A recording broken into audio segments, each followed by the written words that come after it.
Welcome to Nanak Classes. दोस्तों, Nanak Classes के YouTube channel पे आप सभी प्यारे विद्यार्थियों का स्वागत है। आज है 4 नवंबर और 4 नवंबर 2023 के जितने भी most important Rajasthan current affairs के क्वेश्चन बनते हैं आज हम उनका डिस्कस करेंगे।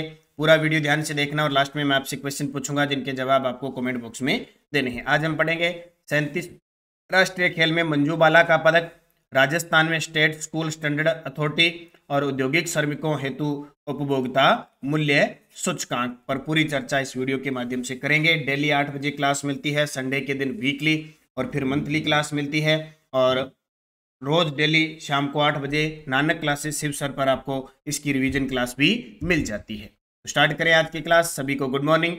राजस्थान, कल हमने क्या पढ़ा? राजस्थान की किस नगर पालिका में संचालित हरित बगिया योजना को देश की 51 योजनाओं में पहला स्थान मिला है? अनूपगढ़। अनूपगढ़ अब नगर पालिका से नगर परिषद भी हो चुका है और जिला बन चुका है। किससे अलग होकर? श्री गंगानगर से अलग होकर। राज्यपाल कलराज मिश्र ने राज्य की कितनी चर्चित महिलाओं को इंडिया टुडे अवार्ड से सम्मानित किया गया? 10 10 की 10 मैंने बता दिया और उनका क्षेत्र कौन सा है वो भी बता दिया।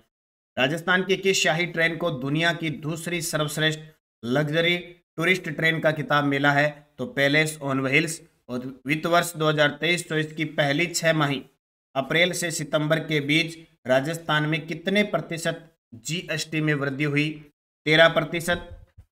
फिर हमने एक बड़ा प्रश्न पढ़ा था, प्रधानमंत्री मातृ वंदना योजना के बारे में पूरी डिटेल पढ़ी थी कि 5,000 रुपये 3 किस्तों के अंदर दिए जाते हैं। और एक पढ़ा, इंदिरा गांधी मातृत्व पोषण योजना की शुरुआत 19 नवंबर 2020 को। और 37वें राष्ट्रीय खेल में राजस्थान की सोनिया शर्मा ने किस खेल में रजत पदक जीता? ताइक्वांडो। तो इसकी क्विज आपको टेलीग्राम नानक क्लासेस शिवसर पर मिल चुकी है और रिवीजन भी आपको नानक क्लासेस शिवसर यूट्यूब चैनल पे मिल चुका है। करें स्टार्ट आज की क्लास में, क्योंकि अभी गोवा के अंदर चल रहे हैं 37वें राष्ट्रीय खेल और 37वें राष्ट्रीय खेल में किन किन खिलाड़ियों ने पदक जीते उनको जरूर याद रखना। तो राजस्थान की मंजू बाला ने किस खेल में रजत पदक जीता है? हालांकि देखो, इंपॉर्टेंट तो ज्यादातर जो स्वर्ण पदक होंगे ना वही इंपॉर्टेंट होंगे, लेकिन फिर भी रूटीन के अंदर जब ये खेल है, क्योंकि मंजू बाला चर्चित खिलाड़ी है। मंजू बाला चर्चित खिलाड़ी है, क्यों है? क्योंकि मंजू बाला ने हाल ही के अंदर जो राष्ट्रमंडल गेम हुआ था उसमें हेमर थ्रो में राजस्थान की तरफ से पदक जीता था। तो अपने आप इंपॉर्टेंट बन जाती है। मंजू बाला किस जिले की है? झुंझुनू जिले की है। तो इनका खेल कौन सा हो जाएगा? Hammer throw. खेल कौन सा हो जाएगा इनका? हेमर थ्रो हो जाएगा। तो याद रखना, हेमर थ्रो की खिलाड़ी है कौन है? मंजू बाला। तो 37वें राष्ट्रीय खेल गोवा, झुंझुनू की मंजू बाला ने हेमर थ्रो में रजत पदक जीता। इससे पहले हमने पढ़ा है राजस्थान की जो पुरुष बास्केटबॉल टीम है उसने स्वर्ण पदक जीत लिया। अदिति ने, किसने? अदिति ने पेनक सिलाट के अंदर स्वर्ण पदक जीता है। निकेत जांगिड़ ने भारोत्तोलन में स्वर्ण पदक जीता है। और सुनील जाखड़ ने, किसने? सुनील जाखड़ ने इसमें तलवारबाजी में स्वर्ण पदक जीता है। तो ये डेली हम अपडेट रहेंगे तो हमें याद रहते जाएंगे ऑटोमेटिक भी किस खिलाड़ी का कौन सा खेल है। Cairn oil and gas company ने कृषि संबंधी कौशल विकास हेतु किस विश्वविद्यालय के साथ एमओयू किया है? Cairn oil and gas company ने कृषि संबंधी कौशल विकास हेतु किस विश्वविद्यालय के साथ समझौता किया है, एमओयू किया है? तो ये किया है कृषि विश्वविद्यालय जोधपुर। किसके साथ? कृषि विश्वविद्यालय जोधपुर के साथ किया है, जो कहाँ पे है? मंडोर के अंदर है। राजस्थान के अंदर टोटल 5 कृषि विश्वविद्यालय। पहला स्वामी केशवानंद कृषि विश्वविद्यालय, एक है कृषि विश्वविद्यालय मंडोर जोधपुर, एक महाराणा प्रताप कृषि विश्वविद्यालय उदयपुर, एक श्री कर्ण नरेंद्र कृषि विश्वविद्यालय जोबनेर जयपुर और एक कोटा कृषि विश्वविद्यालय। इसमें चर्चा में देखो श्री कर्ण नरेंद्र कृषि विश्वविद्यालय, क्योंकि यहाँ पे राजस्थान का दूसरा पशु विज्ञान विश्वविद्यालय जो खोल रहे हैं जोबनेर के अंदर, और अभी आरएस प्री के अंदर भी ये आपको क्वेश्चन देखने को मिला। और मंडोर कृषि विश्वविद्यालय जोधपुर है। इससे पहले इसने बारक के साथ भी समझौता किया था। यहाँ संविधान पार्क बनाया गया था, डिजिटल लॉकर की व्यवस्था की गई थी, इसलिए चर्चा में है। तो कृषि विश्वविद्यालय जोधपुर के अंदर। अब बात आई है जोधपुर में कौन कौन से विश्वविद्यालय, ये भी आपको याद रखना है। जोधपुर में देखो जयनारायण व्यास विश्वविद्यालय है, सरदार पटेल पुलिस यूनिवर्सिटी है, इसके अलावा कृषि विश्वविद्यालय है, अभी महात्मा गांधी दिव्यांग यूनिवर्सिटी खुली है, इसके अलावा राजीव गांधी फिनटेक यूनिवर्सिटी और मारवाड़ मेडिकल यूनिवर्सिटी, ये सारी की सारी कहाँ पे? जोधपुर में। और एक जयनारायण व्यास विश्वविद्यालय से अलग हुआ पहले जो कॉलेज था विश्वविद्यालय बन गया MBM विश्वविद्यालय, वो भी कहाँ पे है, जोधपुर के अंदर। तो ये मुख्य मुख्य जो विश्वविद्यालय है इनको याद रखना। तो सीधी सी बात है, केन ऑयल एंड गैस कंपनी ने कृषि संबंधी कौशल विकास हेतु कृषि विश्वविद्यालय जोधपुर के साथ MOU किया है। राष्ट्रीय शिक्षा नीति 2020 के तहत महाराष्ट्र, कर्नाटक और आंध्र प्रदेश के बाद किस राज्य में स्टेट स्कूल स्टैंडर्ड अथॉरिटी बनेगी? अभी राष्ट्रीय शिक्षा नीति जो 2020 को आई थी, अब धीरे धीरे इनका प्रभाव सभी राज्यों में आने लग गया है धीरे धीरे। ये क्योंकि हमने रीट के पेपर के अंदर इतनी शिक्षा नीति के बारे में क्या प्रावधान है, 5+3+3 वो सारा फार्मूला वगैरह, एक सारा फार्मूला हमने पढ़ा, सारी चीजें पढ़ी थी। अब धीरे धीरे क्योंकि शिक्षा संवर्ती सूची का विषय है, तो जाहिर सी बात है राज्य भी अपने हिसाब से काम करते हैं। तो महाराष्ट्र, कर्नाटक और आंध्र प्रदेश के बाद किस राज्य में स्टेट स्कूल स्टैंडर्ड अथॉरिटी बनेगी? ये राजस्थान के अंदर बनने जा रही है। तो महाराष्ट्र, कर्नाटक और आंध्र प्रदेश के बाद अब राजस्थान में भी state school standard authority SSSA बनेगी। राष्ट्रीय शिक्षा नीति 2020 के तहत ये अवैध की जा रही है।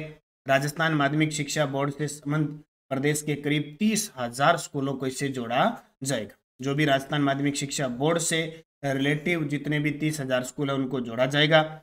और इससे पहले एक और याद रखना, मुख्यमंत्री अशोक गहलोत ने उच्च शिक्षा के क्षेत्र में शैक्षणिक सुधार और उन्मुखीकरण के लिए जयपुर में Rajasthan state faculty development academy स्थापित करने की मंजूरी दी है। ठीक है, तो ये भी पॉइंट याद रखना, कहाँ पे, जयपुर में, और ये भी है पॉइंट आपको याद रखना। ऐसा करता है तो राजस्थान चौथा राज्य हो जाता है देश का जो स्टेट स्कूल स्टैंडर्ड अथॉरिटी बनाएगा। राजस्थान आर्थिक समीक्षा 2022-23 के अनुसार थोक मूल्य सूचकांक WPI है। देखो रोज मैं आपको 1 से 2 प्रश्न आर्थिक समीक्षा की करवा रहा हूँ जो बहुत इंपॉर्टेंट है। वैसे पूरी डिटेल से शाम 8 बजे की क्लास आप देखा करो, असिस्टेंट प्रोफेसर के लिए वैसे मैं क्लास ले रहा हूँ, तो आने वाले सब के लिए वो इम्पोर्टेंट रहेगी। आप जरूर वो आंकड़े और वगैरह सारी चीज़ें, उसमें योजना भी समाहित है। तो राजस्थान आर्थिक समीक्षा 2022-23 के अनुसार थोक मूल्य सूचकांक WPI है 385.43। पूरी डिटेल में आपको बताऊंगा। राजस्थान आर्थिक समीक्षा 2022-23 थोक मूल्य सूचकांक यानी WPI क्या है? थोक मूल्य सूचकांक एक ऐसा सामान्य सूचकांक है जो व्यापक रूप से मूल्यों के उतार चढ़ाव को व्यक्त करता है और सभी प्रकार के व्यापार और लेन देन में वस्तुओं के मूल्य में परिवर्तन को व्यक्त करने का संकेतक है। राजस्थान सरकार द्वारा थोक मूल्य सूचकांक को मासिक आधार पर तैयार किया जाता है। इसमें 154 वस्तुओं को सम्मिलित किया गया है। इनमें से 75 प्राथमिक वस्तु समूह में, 69 विनिर्मित उत्पादन समूह में, 10 ईंधन शक्ति प्रकाश में सम्मिलित है 154 में। ठीक है, थोक मूल्य सूचकांक का जो आधार वर्ष है वो 1999-2000 है। 2022-23 यानी नवंबर 2022 तक 385.45 है, परिवर्तन हुआ है 6.12% का, क्योंकि 2021-22 में ये था 363.23। राजस्थान का थोक मूल्य सूचकांक वार्षिक औसत सूचकांक देखो, प्राथमिक वस्तुओं में देखें तो 2022 में 415.73 था और 2021 में 378.22 था। कृषि वस्तुओं में देखें, ठीक है, अब प्राथमिक के अंदर कृषि आती है। अब देखो प्राथमिक वस्तुओं में एक तो कृषि आती है। कृषि वस्तुओं में 2022 में 414.82 था और 2021 में 377.10। आपको ये 2022 वाला याद रखना है। खनिज प्राथमिक में आता है, 2022 में 442.64 थोक मूल्य सूचकांक था और 2021 में 386.65 थोक मूल्य सूचकांक यानी WPI। फिर ईंधन शक्ति प्रकाश व उपसनेक के अंदर 2022 में 576.77 WPI था और 2021 में 569.93 था। विनिर्मित उत्पाद में देखें, क्योंकि सीधी सी बात है प्राथमिक के बाद जो द्वितीयक व्यवसाय में जाते हैं वो विनिर्मित उत्पाद होते हैं। तो विनिर्मित उत्पाद 2022 के अंदर 302.49, 2021 में 285.65। ठीक है, तो ये आंकड़े आपको याद रखने किस किस में, प्राथमिक के अंदर आपको कृषि वाले खनिज का, ईंधन शक्ति प्रकाश उपसनेक वाला और विनिर्मित उत्पाद। और थोक मूल्य सूचकांक कितना 385.45 और आधार वर्ष कौन सा है 199-2000। ये एग्जाम के अंदर यहाँ से सीधा सीधे एग्जाम में आते हैं। एक और प्रश्न देख लो, वो भी बहुत इंपॉर्टेंट है। औद्योगिक श्रमिकों हेतु उपभोक्ता मूल्य सूचकांक CPI-IW आधार वर्ष है 2016। आपको सीधा ही पॉइंट मिल जाएगा कि उपभोक्ता मूल्य सूचकांक का आधार वर्ष है 2016। राजस्थान का कौन सा केंद्र शामिल नहीं है? अब कुछ परिवर्तन हुआ है, जयपुर भी शामिल है, भीलवाड़ा भी शामिल है, अलवर भी शामिल है। पहले अजमेर शामिल था, अब अजमेर को हटा दिया गया है, इसलिए बार बार प्रश्न आ रहा है कंफ्यूज करने के लिए। अब इसकी पूरी डिटेल बता देता हूँ जितनी आपको जरूरत है, जहां जहां आपको जरूरत पड़े उस पॉइंट को नोट कर लेना। उपभोक्ता मूल्य सूचकांक यानी सीपीआई, उपभोक्ता मूल्य सूचकांक एक समयावधि के अंतर्गत उन चुनिंदा वस्तुओं और सेवाओं के खुदरा मूल्यों के सामान्य स्तर में परिवर्तनों के मापन हेतु तैयार किया गया है, जिसमें उपभोक्ता द्वारा उपभोग हेतु क्रय किया जाता है। इस तरह के बदलाव उपभोक्ता की आय और उनके कल्याण की वास्तविक क्रय शक्ति को प्रभावित करते हैं। ठीक है, हालांकि ये सूचकांक क्या होता है कि उतार चढ़ाव में सम्मिलित होता है और सरकार मुद्रास्फीति के लिए थोक मूल्य सूचकांक की तुलना में उपभोक्ता मूल्य सूचकांक पर अधिक ध्यान केंद्रित करती है। प्रति माह 4 विभिन्न प्रकार के उपभोक्ता मूल्य सूचकांक तैयार किए जा रहे हैं। प्रति माह 4 विभिन्न प्रकार के उपभोक्ता मूल्य सूचकांक तैयार किए जा रहे हैं। देखो कैसे, एक होता है औद्योगिक श्रमिकों हेतु सीपीआई आईडब्ल्यू, एक होता है कृषि श्रमिकों हेतु सीपीआई एएल, एक होता है ग्रामीण श्रमिकों हेतु सीपीआई आरएल और एक होता है ग्रामीण शहरी और संयुक्त हेतु सीपीआई आरयू एंड सी। प्रथम 3 प्रकार के सूचकांक श्रम ब्यूरो शिमला तथा चौथा सूचकांक राष्ट्रीय सांख्यिकी कार्यालय एनएसओ नई दिल्ली द्वारा तैयार किए जाते हैं। पॉइंट बहुत इंपॉर्टेंट है, नोट कर लेना। यानी औद्योगिक श्रमिकों हेतु, कृषि श्रमिकों हेतु और ग्रामीण श्रमिकों हेतु तीनों ही सूचकांक है वो श्रम ब्यूरो शिमला हिमाचल में किया जाता है, जबकि चौथा जो ग्रामीण शहरी और संयुक्त है ये राष्ट्रीय सांख्यिकी कार्यालय नई दिल्ली में तैयार किए जाते हैं। छोटे छोटे नॉर्मल अर्थव्यवस्था में ऐसे प्रश्न आते रहते हैं कि किसके द्वारा सांख्यिकी तैयार किया जाता है और किया जाता है, तो इसको याद रखना। ठीक है, अगला प्रश्न देखो, एक ओल्ड क्वेश्चन है हालांकि लेकिन इंपॉर्टेंट है। राजस्थान उच्च न्यायालय के 41वें मुख्य न्यायाधीश किसे नियुक्त किया गया है? 29 अगस्त 1949 को राजस्थान हाईकोर्ट की स्थापना हुई थी। उस समय तत्कालीन राज प्रमुख थे स्वाई मान सिंह द्वितीय के द्वारा स्थापना की गई थी। पहले मुख्य न्यायाधीश थे के वर्मा, कमलकांत वर्मा। तब से लेकर बहुत सारे ऐसे मुख्य न्यायाधीश और न्यायाधीश आए जो राज्य मंत्री रहे, कोई कार्यवाहक रहे, कोई सबसे छोटा कार्यकाल रहा, किसी की पद पे रहते हुए मृत्यु, सब मिला के 41वें वर्तमान में मुख्य न्यायाधीश है। पूरा वीडियो कल परसों मैंने उच्च न्यायालय का दिया था, वो वीडियो देख लेना आपको, और उच्च न्यायालय राजस्थान के संदर्भ में पढ़ने की जरूरत नहीं पड़ेगी। 41वें मुख्य न्यायाधीश बनाए हैं ऑगस्टिन जॉर्ज मसीह को। किसको बनाया गया है? ऑगस्टिन जॉर्ज मसीह। तो राजस्थान उच्च न्यायालय के 41वें मुख्य न्यायाधीश ऑगस्टिन जॉर्ज मसीह को नियुक्त किया है। इससे पहले ये पंजाब एंड हरियाणा यानी चंडीगढ़ हाईकोर्ट के वरिष्ठ न्यायाधीश थे। जस्ट इनसे पहले कार्यवाहक मुख्य न्यायाधीश रहे थे मनिंदर मोहन श्रीवास्तव, और बहुत बार एग्जाम में आ गया MM श्रीवास्तव। 40वें थे पंकज मित्तल, इससे पहले भी मनिंदर मोहन श्रीवास्तव यहाँ भी कार्यवाहक रहे थे।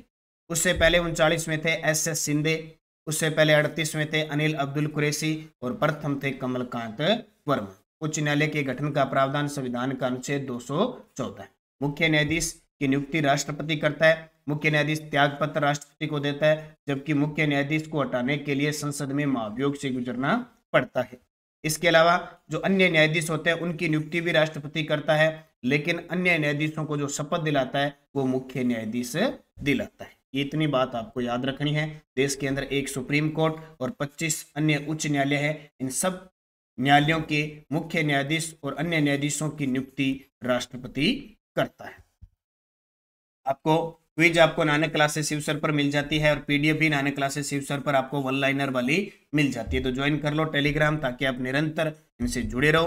पिछले वीडियो का क्वेश्चन था मिस दीवा राजस्थान 2023 का खिताब किसने जीता? तो सभी का उत्तर था प्रियंका चौधरी। अब आपके लिए क्वेश्चन जिसका जवाब कमेंट में देना है। हरित बगिया योजना का संबंध किस नगर पालिका से है? हरित बगिया योजना दुद्दू, अनूपगढ़, सुलूम्बर, शाहपुरा। सही जवाब देना है।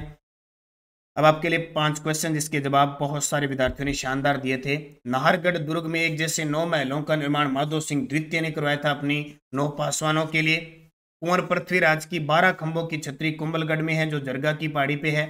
कौन सा दुर्ग राजस्थान का दक्षिणी पूर्वी प्रवेश द्वार कहलाता है? चित्तौड़गढ़। और मैंने पूछा था कि ये दुर्ग कौन सी पहाड़ी पे है? जैसलमेर त्रिकुट पहाड़ी पे है, चित्तौड़गढ़ चित्रकूट पर है, मेहरानगढ़ चिड़ियाटूप पे है, कुंभलगढ़ जरगा की पहाड़ी पे और जयगढ़ इग्गल की पहाड़ी पे है। बाकी दुर्ग नंगे हैं परंतु ये बख्तर बंद है, अबुल फजल ने रणथंभौर के बारे में कहा था। बहुत सारे कुछ विद्यार्थियों ने इनके जवाब भी बड़े शानदार दिए थे और बहुत सारे विद्यार्थियों ने जवाब देना क्या, इन प्रश्नों को देखा तक नहीं।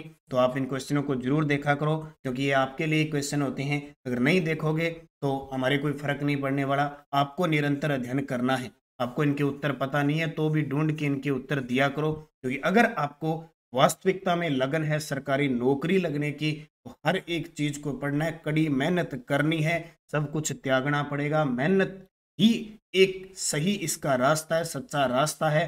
हाँ, कड़वा जरूर हो सकता है लेकिन एक दिन जरूर मीठा होगा, लेकिन उसके लिए आपको खूब मेहनत करनी पड़ेगी। अगर आप में ललक है इच्छा सरकारी नौकरी लगने की तो इस प्लेटफॉर्म पे आइए, वरना टाइम पास करने के लिए आपको इस चीज में इंटरेस्ट लेने की कोई जरूरत नहीं है। ये उसी के लिए और हकीकत कि अगर आप निरंतर इस प्रकार की क्लासें अगर अटेंड करते हो, एक दिन नहीं छोड़नी है, अगर छूट गई तो दूसरे दिन उसको देखो निश्चित है एक दिन आप सफल होंगे। अब आपके लिए 5 क्वेश्चन जिसके जवाब आपको कमेंट बॉक्स में देने हैं। राजस्थान की प्रथम इमारत जिस पर डाक टिकट जारी किया गया है, सज्जनगढ़ किला किस पहाड़ी पे स्थित है? कौन सा किला जागिरी किलों का सिरमौर कहलाता है?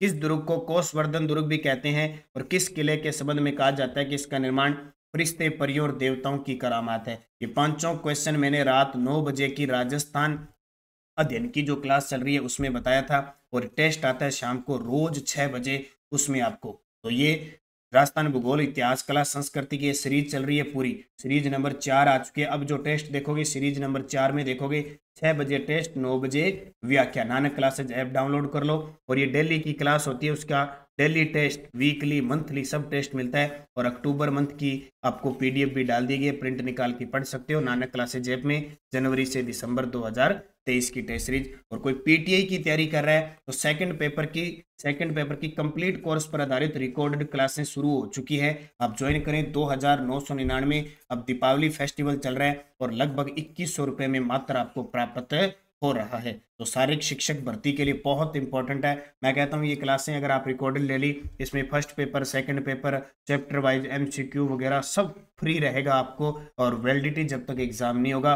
ये आप ज्वाइन कर लो, इसमें कुछ आपको फर्स्ट पेपर भी मिलेगा और तैयारी करते रहो, पीटीआई गारंटी है लगोगे। ये देखो बस निरंतर अध्ययन करना है। असिस्टेंट प्रोफेसर का एग्जाम है, उसके लिए टेस्ट सीरीज चल रही है। 6 से 12 की आपको बुक की पीडीएफ भी डाल दी है, बहुत सारा मैटर मिल रहा है, बहुत सारी टेस्ट सीरीज चल रही है। बस आपको बार बार अध्ययन करना है, निरंतर पढ़ना है, निश्चित आप एक दिन सफल होंगे। धन्यवाद। जय हिंद, जय भारत, जय राजस्थान।